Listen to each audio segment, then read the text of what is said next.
What I want you to know right now is, was Grenville expecting a problem? If Grenville was expecting a problem, he would have prepared for it, right? More enforcement. He wasn't expecting. Last but not least, this is the end of the Stamp Act. England repeals it. The Stamp Act is in effect for less than a year, and England, because of pressure, because of the loss of money, announces the Stamp Act will be repealed. What is the big problem? Big. I just said the Stamp Act is repealed. What is the deal with this? There's still a money problem. You're true. I'm not going to deny that at all. What is the issue with what just happened?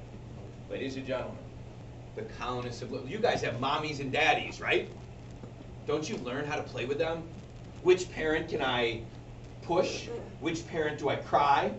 Which parent do I get angry? The colonists have learned. You scream, you tar and feather a few people, you refuse to buy their crap, and what does mommy do? Mommy backs down.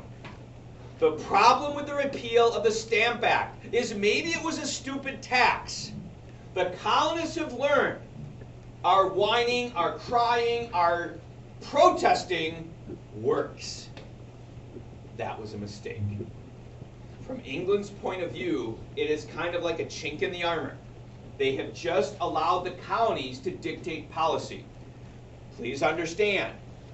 The slogan is, sure sounds dumb to take Cleveland. S is sugar. S is stamp. The D. On the exact same day that the Stamp Act is repealed, England announces a new law. Be smart. England realizes they're making a mistake. They repeal the Stamp Act, and at the exact same moment they pass the Declaratory Act. So our third tax is declaratory. Sugar, stamp, declaratory. Ladies and gentlemen, if there's anything you get down in your head now, you want to know, when I look at you, Peace of Paris, Pontiac's Rebellion, Proclamation, sugar, stamp, declaratory, that's where we're at. That should be everybody. Ladies and gentlemen, are you ready? Here's the definition of the Declaratory Act.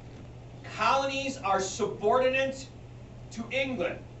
Parliament may pass any law it wishes on a colony. Let me repeat. Colonies are subordinate to England. Parliament may pass any law it wishes on the colonies. You're walking in the store. This is my example I use every year. You're walking into Toys R Us or Walmart or Target. You walk down the aisle and you see that cute little kid with a big bubbly smile, right? And then all of a sudden, a few minutes later, you hear this, ah! Ah! And the kid's screaming. He's yelling. And you look, and all these people are looking down the aisle, and then you see mom go to the shelf, grab something, and hand it to him. Within seconds, the tears are coming, and he's like, and you can see the little glint of, God, am I good in his eye? And what does every mom say as they hand the toy? Don't you ever do that again. Don't you ever cry like that in the store. Don't you ever misbehave, right? So they're giving you what you want, but they're telling you, have better behavior. It's kind of like dad breaking you're grounded. He basically agrees to give you the keys, but he tells you if you ever break curfew again, that he will ground you for a month. Is that the time to say, Dad, you always back down? Is that the time to say, Dad, all I have to do is cry? Does the Declaratory Act do anything? It says you must obey. Ladies and gentlemen, England is trying to defend themselves from removing the Stamp Act. Does the Declaratory Act do anything? The colonists aren't going to protest because there's nothing to protest. They got what they wanted. The Stamp Act is gone. The idea of when the next tax comes, well, then we'll see. You will probably notice the Declaratory Act doesn't have a whole lot of info there. Folks, the Declaratory Act goes hand in hand with the repeal of the Stamp Act. It is England trying to justify its action. Again, the mistake is the repeal of the Stamp Act. Sure, sounds dumb, too. Sugar, stamp, declaratory. The T is Townshend. Ladies and gentlemen, George Grenville is gone. The new gentleman who is supposed to deal with the money problem, and most of you have figured out, what is our money problem? The proclamation is why we need money, but why is there a problem?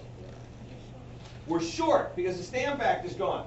So ladies and gentlemen, we put in a guy named Charles Townshend. He is known as Champagne Charlie. Why on earth would I tell you that? Folks, I think Charles Townshend, this is what we often miss.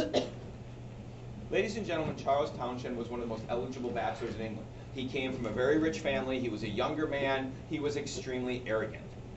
Charles Townshend firmly believed the colonists were beneath him. Charles Townshend basically decides that he is going to fix the problem and then he's going to go back to his parties and celebrate. The other thing you want to be aware of is Charles Townshend really shows, kind of like, remember when we talked about England, gave away Louisburg after it was captured by the colonists and colonists got mad. Here is an example, or when Jacob Lasler was arrested even though he was supporting the revolt. Different rules for the colonies. Charles Townshend believes colonies should obey because they are subordinate. Charles Townshend is going to simply argue Grenville made a mistake. He did a direct tax. Charles Townshend is basically going to argue the colonists are dumb, they're not well educated, and they really didn't realize they were being taxed. So the way to fix the problem is we simply jack up more indirect taxes and the stupid colonists will pay. So ladies and gentlemen, the Townshend Act, you could very well go with what Noah said, and it's an expansion to the Sugar Act. We are going to add more products. And here they come. We are now, and again, you've already figured out we want more money, we just add more taxes. New products include glass, lead, paint, paper, and tea. Absolutely, positively, you do want to identify. It is indirect. We are going to tax the companies, we're going to tax the traders, we're not going to track you. There will be no stamp this time. At this point, would we look at enforcements, please?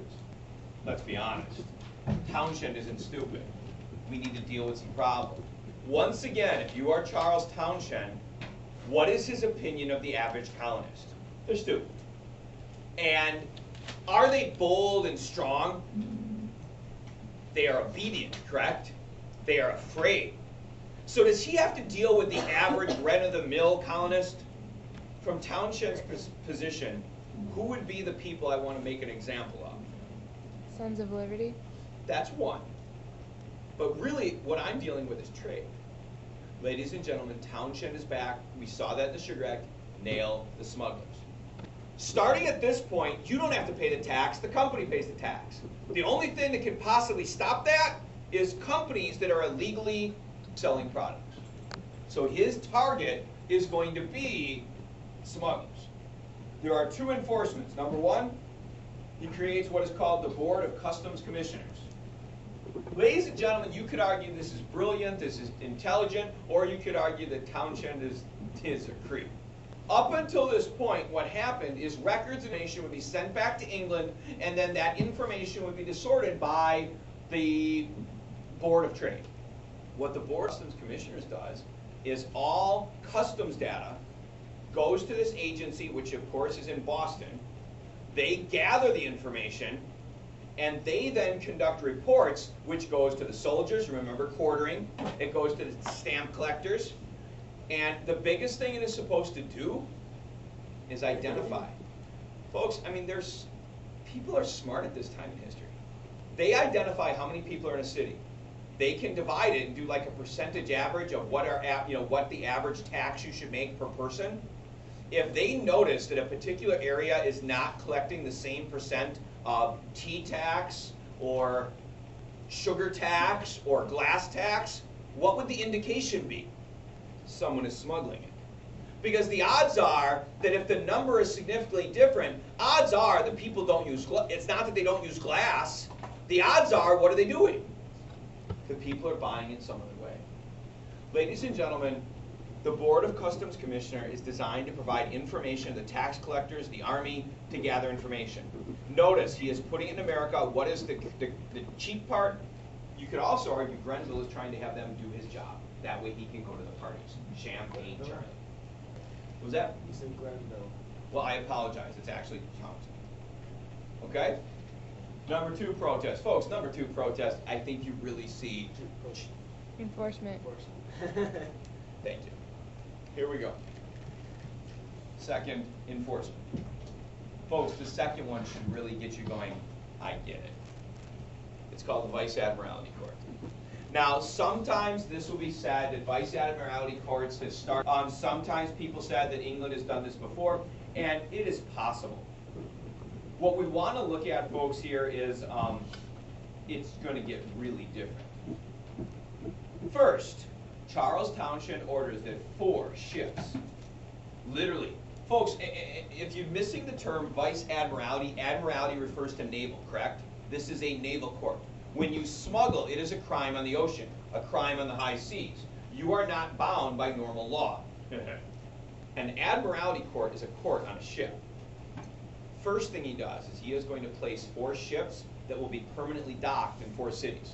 That way, everybody knows where the ship is. If a British warship catches a smuggler, you don't have to go and hunt down an admiral or something. You know exactly where to find a court of justice. The 4 cities will be Halifax, which is in Canada, Boston, Philadelphia, so you notice we're going by size, and Charleston.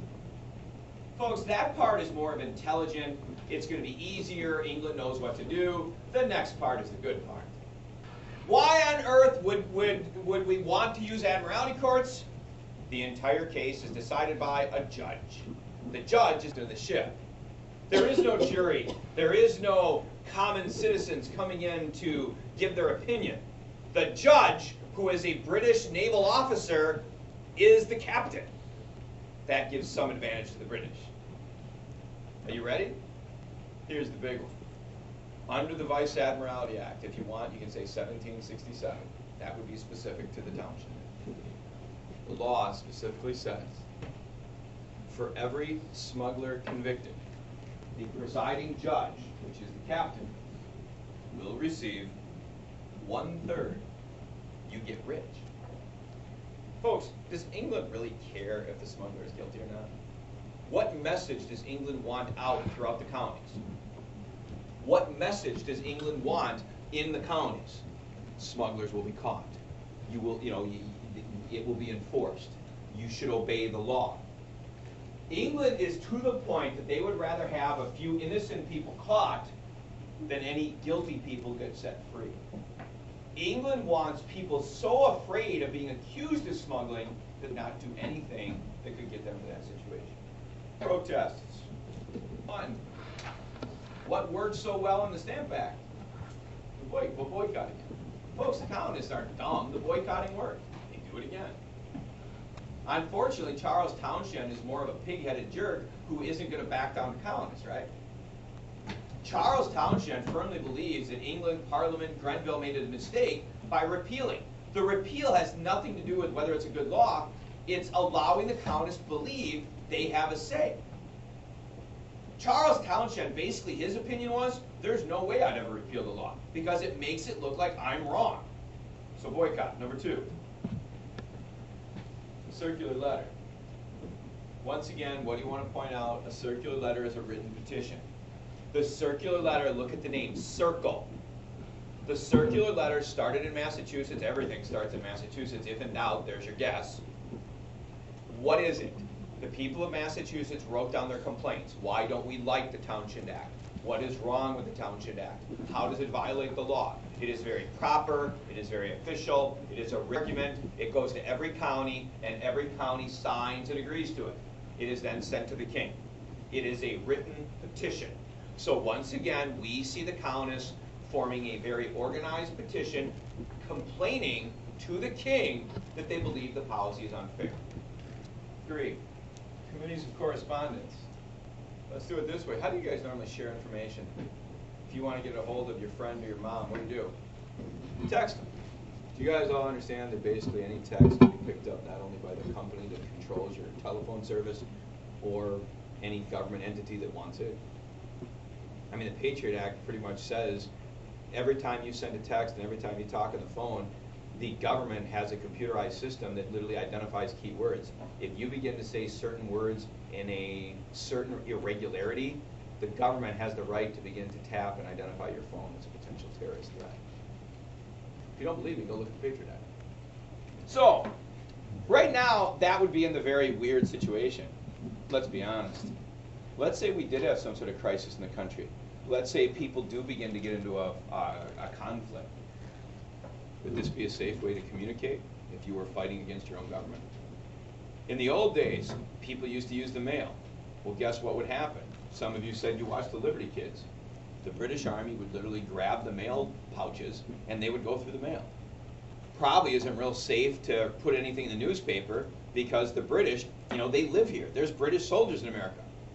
Ladies and gentlemen, the committees of correspondence were secret groups that began to spread and share information. The committees of correspondence, some of you have watched that National Treasure movie, and in the National Treasure they talk about the Thomas Doolittle letters. Ben Franklin. Folks, the whole idea is he wrote letters and they basically used a cipher.